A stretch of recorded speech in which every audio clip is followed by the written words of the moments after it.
Merhaba arkadaşlar, kanalıma hoş geldiniz. Bugünkü videomda ev dekorasyonlarınıza şık bir sunum katacağını düşündüğüm, ayrıca hediye fikirleri olarak değerlendirebileceğiniz tığ işi lale desenli bardak altlığı yapılışını anlatacağım. Umarım sizler için faydalı bir video olur. Anlatımını yapacağım. Bardak altlığı desenini sıra sayısını büyüterek servis altlığını da yaparak takım olarak değerlendirebilirsiniz. Servis altlığı ve suplaların yapılışında 5 kattan oluşan %50 koton, %50 akrilik, orta kalınlıkta ipler kullanacağız. Tığ numarası olarak ise 2.20 mm ile bardak altlığını öreceğiz. Desteğinizi göstermek adına kanalıma abone olarak videomu beğenmeyi ve düşüncelerinizi yorumlar kısmında belirtmeyi unutmayın lütfen. Hazırsanız haydi vakit kaybetmeden desenin yapılışına başlayalım. Bardak altlığının yapılışına sihirli halka yaparak başlayalım.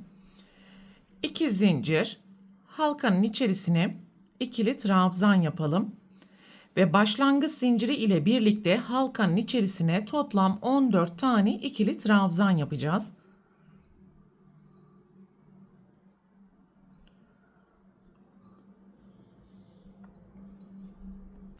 ...14 ikili trabzanı yaptıktan sonra sihirli halkanın ipini sıkıştıralım.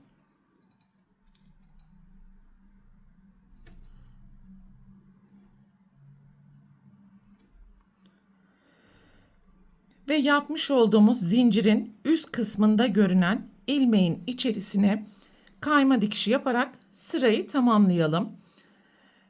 2 zincir, aynı boşluğun içerisine ikili trabzan yapalım. Ve alt sırada yapmış olduğumuz tüm trabzanların tepesine 2 tane ikili trabzan yaparak toplam 28 tane ikili trabzan elde edelim.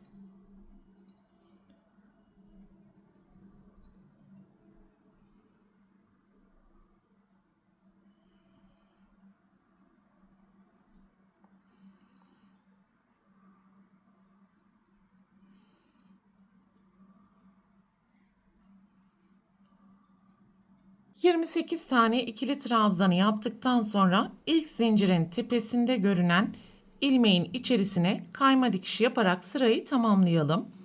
2 zincir, aynı boşluğun içerisine ikili trabzan, sonraki trabzanın tepesine bir ikili trabzan, sonraki trabzanın tepesine 2 trabzan, sonraki trabzanın tepesine bir trabzan ve sıra sonuna gelene kadar çift tek trabzan yaparak toplam 42 tane ikili trabzan elde edelim. En son tek yaparak 42. ikili trabzanı da yaptım ve ilk ilmeğin tepesine kayma dikişi yaparak sırayı tamamlayalım. 2 zincir, aynı boşluğun içerisine ikili trabzan, yan yana 2 trabzanın tepesine 2 tane ikili trabzan yapalım. Sonraki trabzanın tepesine 2 tane ikili trabzan.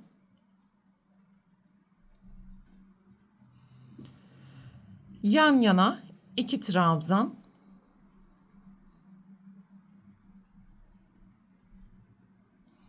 Sonraki trabzanın tepesine 2 tane ikili trabzan.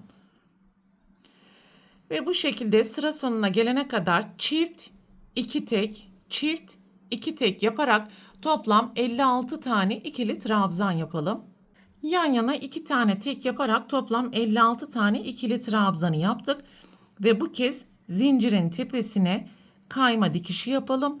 Bir zincir yaptıktan sonra ipi keserek yeşil renk ile devam edelim.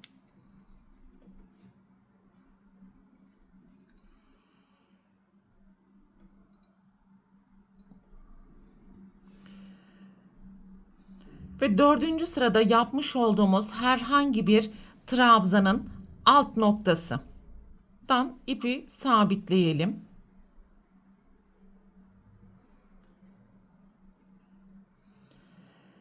Ve yarım trabzan yapalım.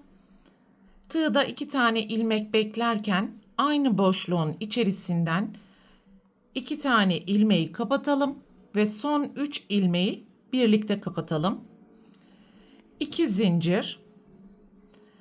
Aynı boşluğun içerisinden önce 2 kez ilmek yükselterek yarım trabzan yapalım. Daha sonra tığda bekleyen ilmeklerin hepsini birlikte kapatalım. Buraya bu şekilde V dikişi oluşturmuş olduk. Bir zincir, ipi sabitlemiş olduğumuz noktadan sonra 2 boşluk atlayalım ve sonraki boşluğun içerisine de tekrar V dikişi yapalım.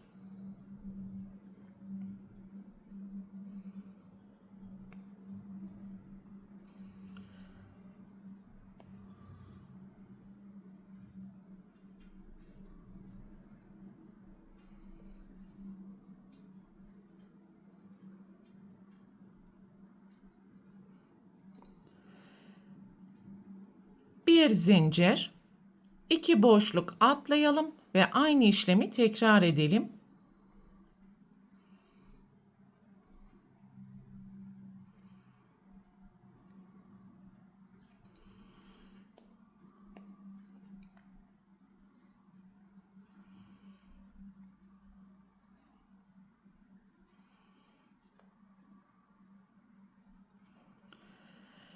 Bir zincir yapalım. 2 boşluk atlayarak aynı işlemleri tekrar ederek sıra sonuna kadar devam edeceğiz.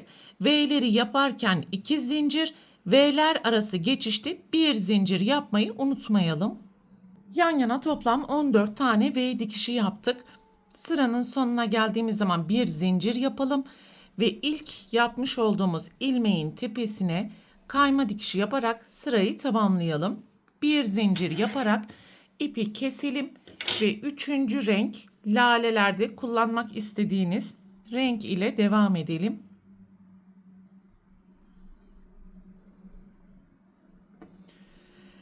Yapmış olduğumuz herhangi bir V dikişi ortasındaki 2 zincir boşluklarından ipi sabitleyelim.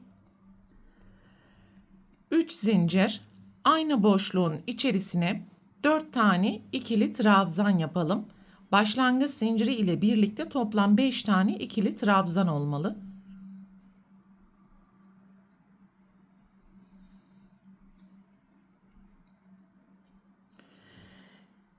İlk ilmeğin tepesine kayma dikişi yaparak buraya popcorn oluşturalım. 6 zincir.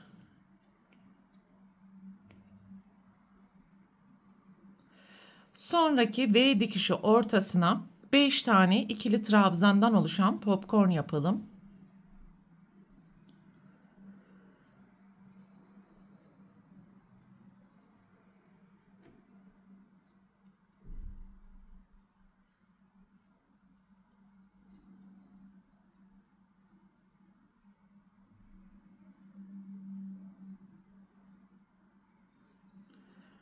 Altı zincir.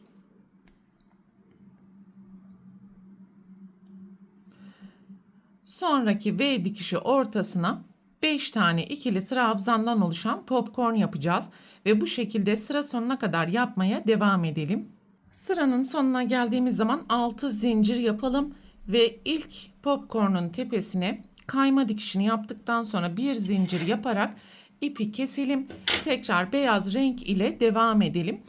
Ve sarı renk sırasını yaptığımız zaman bu şekilde içeriye doğru katlanma olabilir arkadaşlar. Bu normal. Son sırayı yaptığımız zaman burası düzelecektir.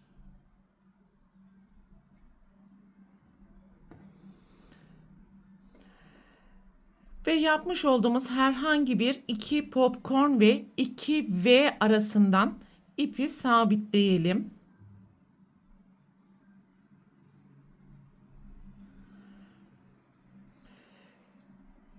3 tane zincir yapalım. Aynı boşluğun içerisine toplam 5 tane ikili trabzan yapacağız ve başlangıç zinciri ile birlikte 6 tane ikili trabzan yapmış olacağız.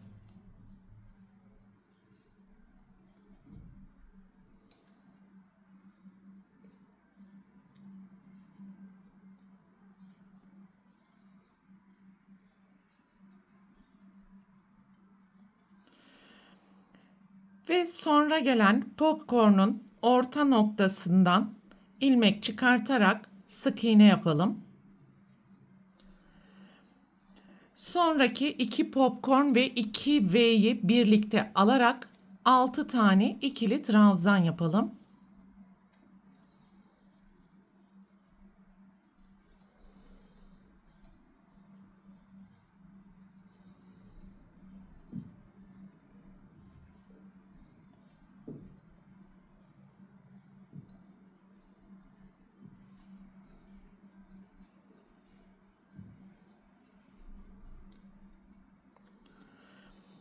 Sonraki popcorn deseninin ortasına sık iğne.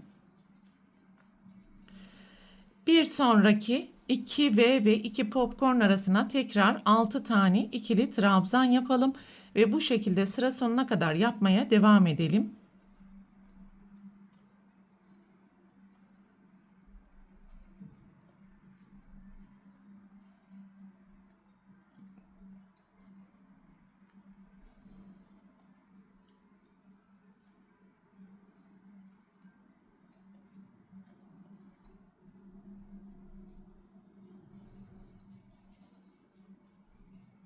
Görmüş olduğunuz gibi son sırayı yaptığımız zaman içeriye doğru kıvrılmalar düzelmiş oldu. Sıranın sonuna geldiğimiz zaman son popcorn'un tepesine de sık iğne yapalım. Ve ilk yapmış olduğumuz zincirin tepesine kayma dikişini yaptıktan sonra bir zincir yaparak ipi keselim ve arka taraftaki ilmeklerin arasından gizleyebildiğimiz kadar gizleme işlemini yapalım.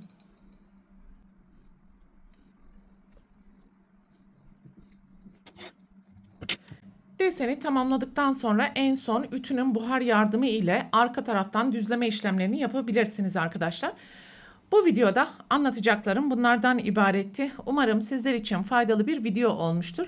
Sonraki eğitim videosunda görüşene dek lütfen kanalıma abone olarak videomu beğenmeyi ve sevdiklerinizle paylaşmayı unutmayın. Hoşça kalın.